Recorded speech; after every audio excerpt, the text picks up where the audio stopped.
And I started looking around and I'm like, that store's closed, that store's closed. And sort of in that moment at 16, the blight, it really bothered me. And I was like, so my 16-year-old self saying, I'm going to help, you're going to help Detroit revitalize. I didn't know what that meant. I didn't know what economic development was from a small business perspective. And so it was like that seed was officially planted during my teenage years.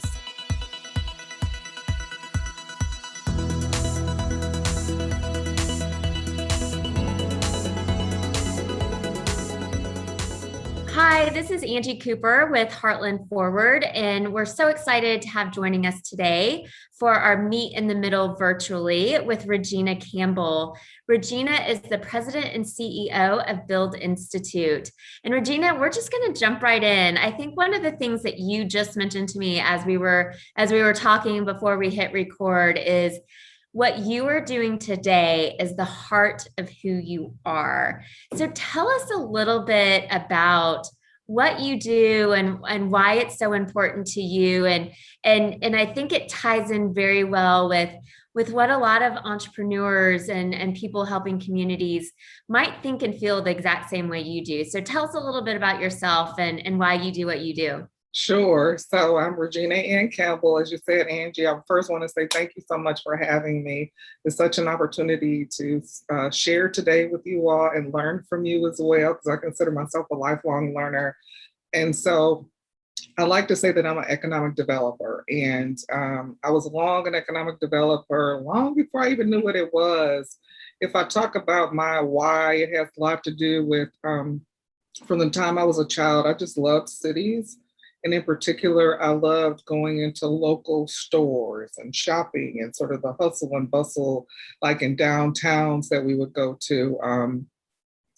And it began to change over time. I remember working in the store when I was like a young teenager in high school, and then neighborhoods start changing. I'm from Detroit. And so I start seeing buildings closed or boarded up, and record stores and boutiques we used to go to and walk to grocery stores, those were no longer in our neighborhood. And that really bothered me.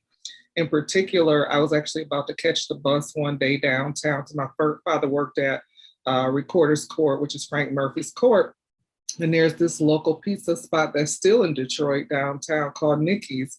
And I was like, I'm going to treat my dad to lunch. And so this particular day on the west side of Detroit, I'm waiting on the bus, and it seemed like longer than usual. And I started looking around and I'm like, that store's closed, that store's closed. And sort of in that moment at 16, the blight, it really bothered me. And I was like, so my 16-year-old self saying, I'm going to help, you're going to help Detroit revitalize. I didn't know what that meant. I didn't know what economic development was from a small business perspective. And so it was like that seed was officially planted during my teenage years. And so naturally going a bit forward, I continued to work, in policy, and then got introduced to what was called urban planning and urban planning school to do economic development, all those things that I would better come to understand how I could get in the game, as they say. And just fast forwarding to sort of economic development and small business, my first opportunity to really just dive into this work when I was a Detroit Revitalization Fellows at Wayne State University. And I did small business incubation, launched a small business incubator in the north end of Detroit, started the Detroit Entrepreneur Week, which was for community-based micro businesses, and I fell in love with it. And that's when I was like, oh, I want to do more of this after the 2-year fellowship. And that's when Leslie Lynn Smith, I know people in the Memphis region and Detroit know her. She recruited me to Tech Town for 5 years. And so we did some really great work together around community-based businesses, helping them launch and scale in neighborhoods from restaurants, retail, small-scale manufacturers. So I had fun. Then she brought me to Memphis to do more. And that's where I met Katie and some other really just great folks in Memphis, and my family were there. We were there for about 3 years, and now I'm back at Build Institute, working with small businesses, leading an organization with a national standard entrepreneurial education and capital. And just so you know, Build Institute has a national footprint. So we're also in Fort Wayne, Indiana, and in Bradenton, Florida as of January. So it was planted in my heart so long ago. And I've been fortunate to have worked in it at least since 2011 intimately. And I'm just happy to be here to be able to share and share my why with economic development. Yeah, what a great story. And I think that that's, like I said, a lot of entrepreneurs start like that, but we're hearing more and more, specifically in Heartland communities where Heartland Forward is focused to be a resources. People love their communities, and more people are moving back to their communities, and how do we grow them?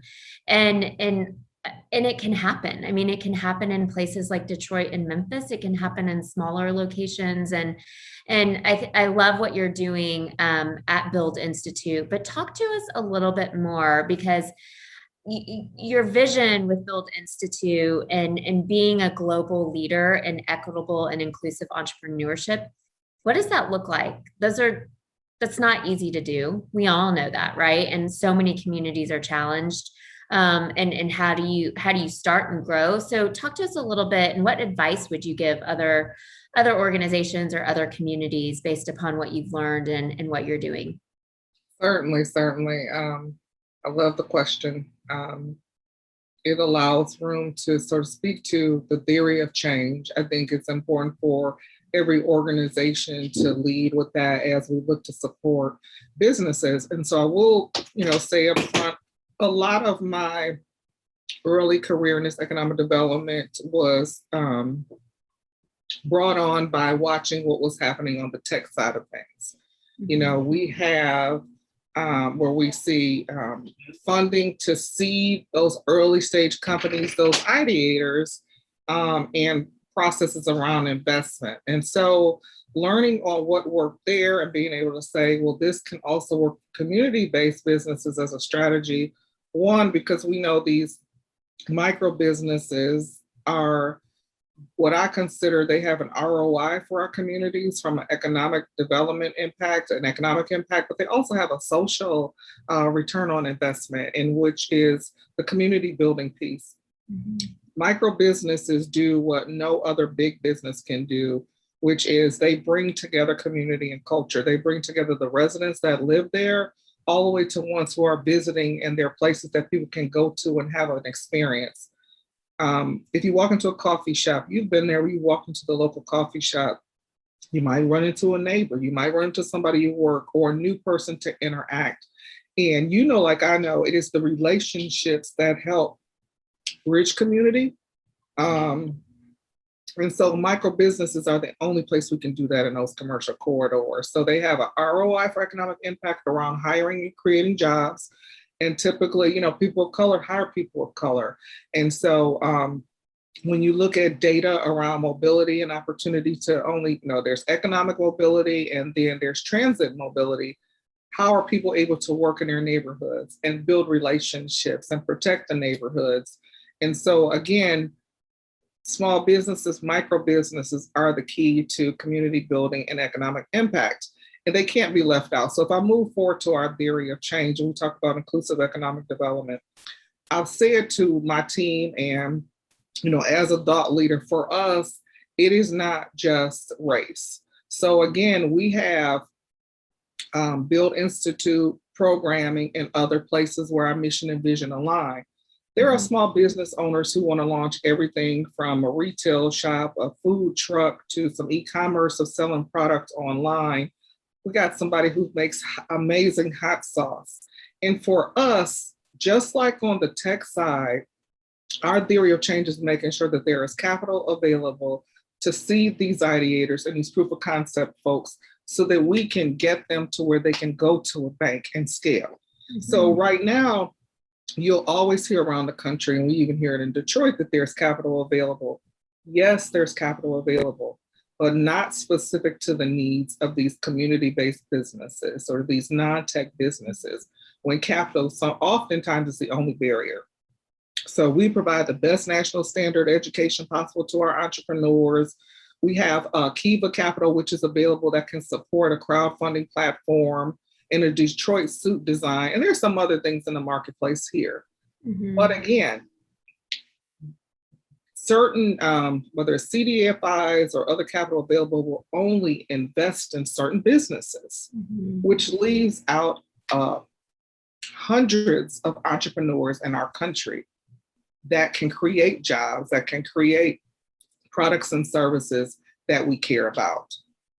And so my role, particularly in my leadership at Build, is to continue some work that we've done in Detroit, and Leslie and I did in Memphis around, seeding this community-based capital piece. We did things where this brick and mortar business, this e-commerce business, this restaurant could get seed capital to help them be able to stabilize or do proof of concept. And that's important. What does that mean? It really means what I was saying to some funders and conversations here is, it's not rocket science. It just means about diverting investments in a very different strategic way. But it also means, how you said, we care about community, community cares about community, residents care about their community. It means pulling them in ways to invest in the businesses in their neighborhood. And so there's some strategies that we are working on here to be able to do exactly that. Inclusive, equitable entrepreneurship is really making sure that every resource is available for any entrepreneur that wants to start a business. And oftentimes capital is the missing link. So I encourage people to ask the questions, encourage organizations and entities and investors to divert money in a very different way.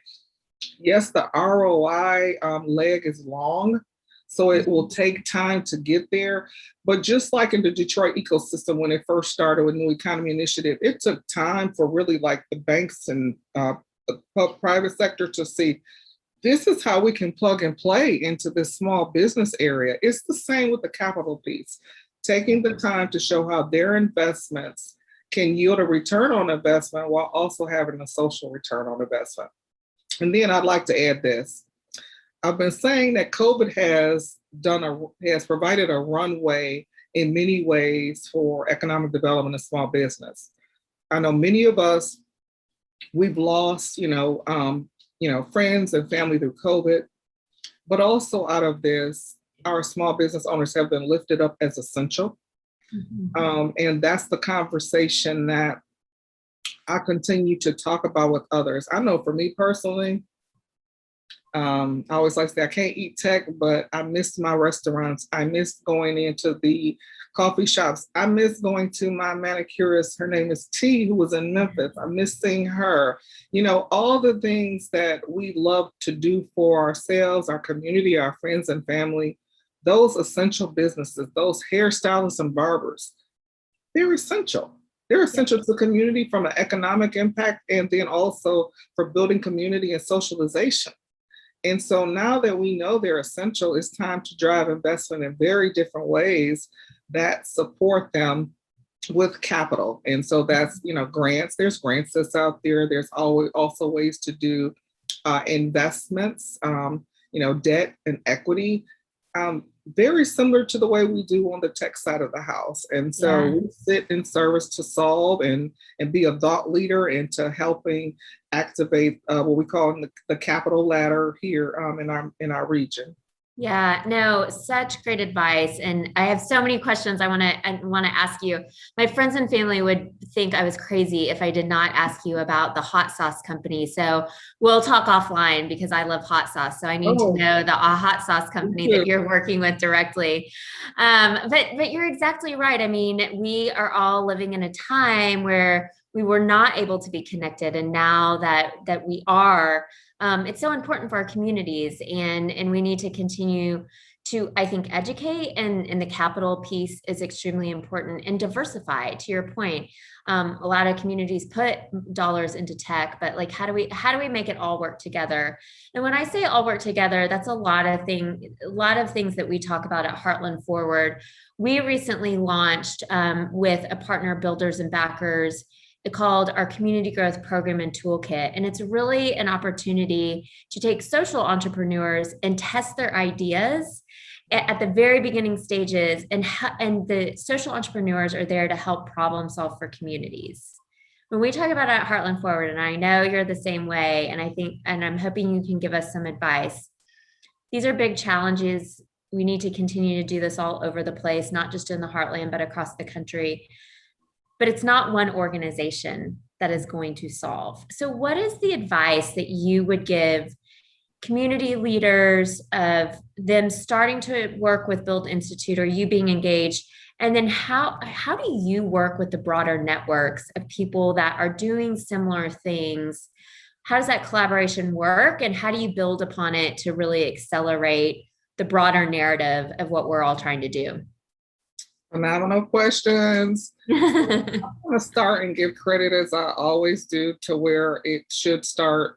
So, New Economy Initiative, they helped launch and build what you see as a Detroit ecosystem now, which is like 40 plus business service organizations supporting micro businesses, whether tech or community based, in a variety of different ways. Mm-hmm. So giving them credit for that is also the Epicenter Memphis model as well.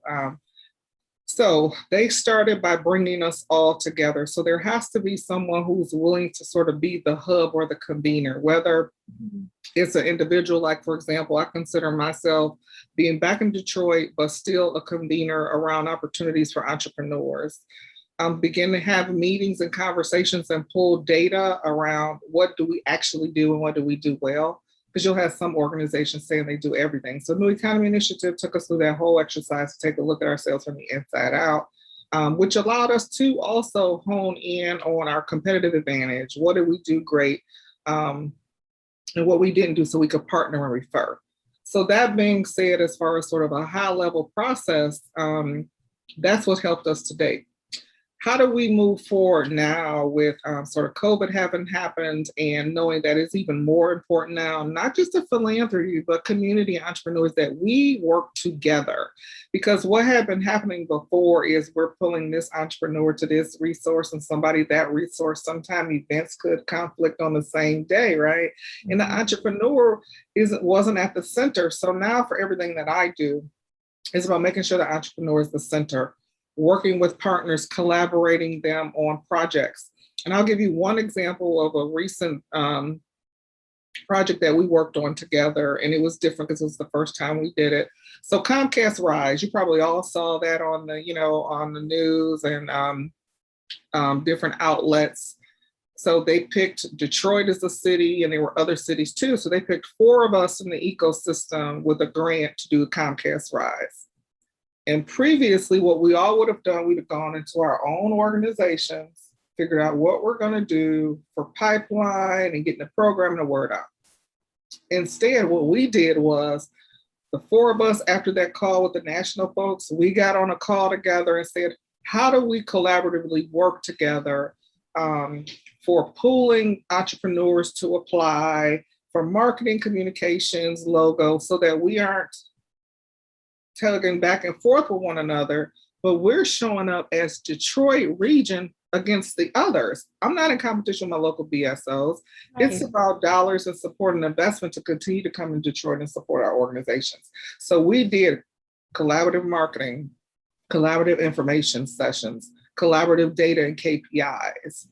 And so we had 1,400 applicants from our Detroit region as a result of collaboration.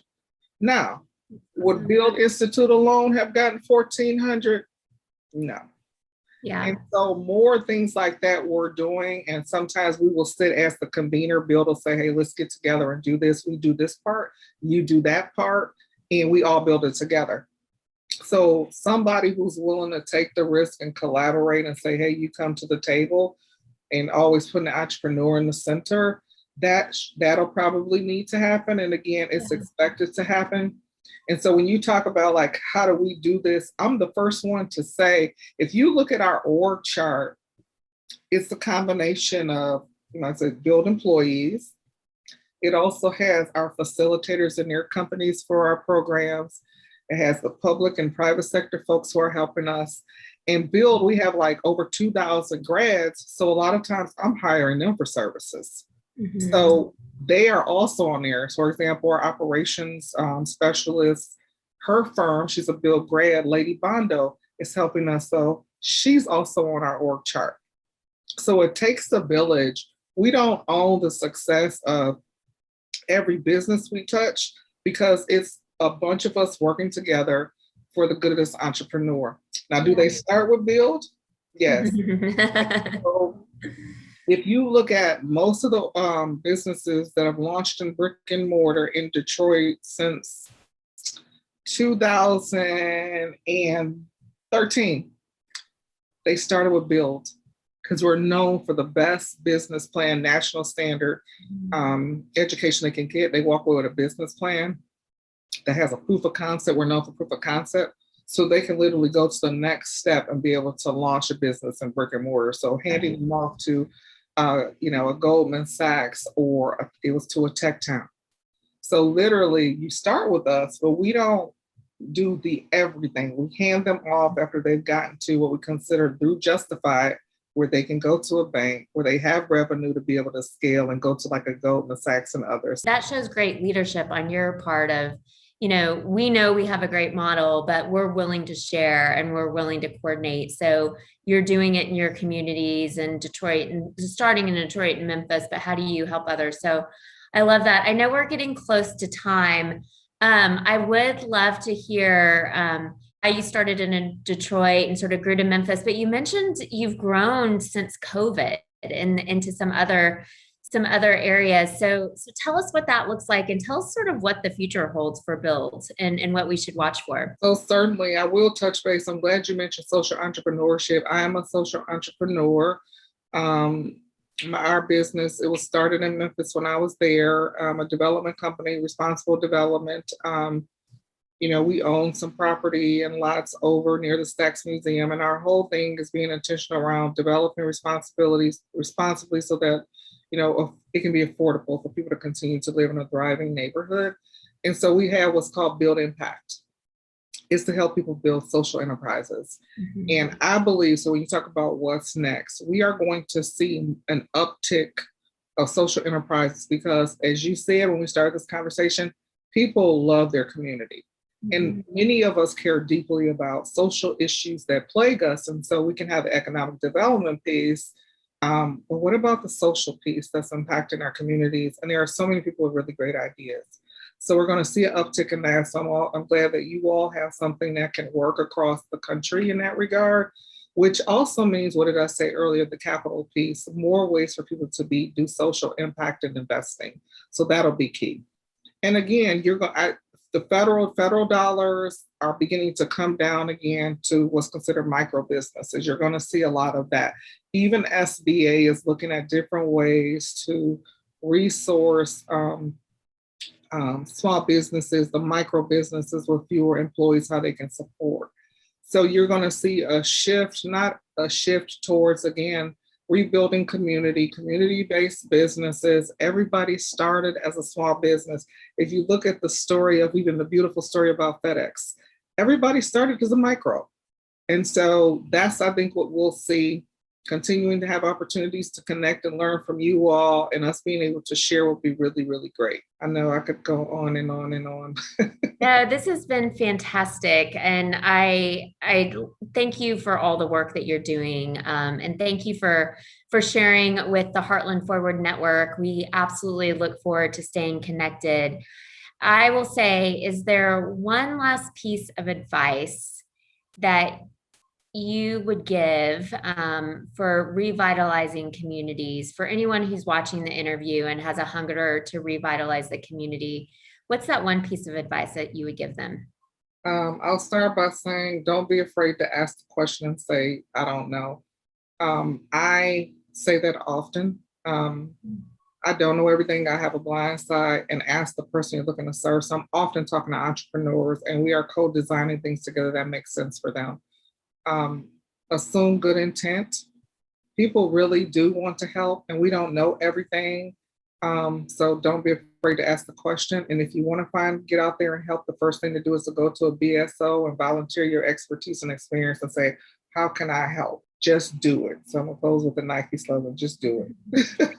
That's great advice. So just do it. And end where we started, the heart of who you are. I can absolutely tell it's a passion of yours. Again, thank you for sharing your expertise and knowledge, Regina Ann. It was so nice visiting with you. Great to hear about Build Institute. And we encourage everyone listening to reach out and learn more about what they're doing in communities. Thank you for having me, y'all. And Angie, it was a pleasure meeting you. Great questions, great energy, and I look forward to staying connected.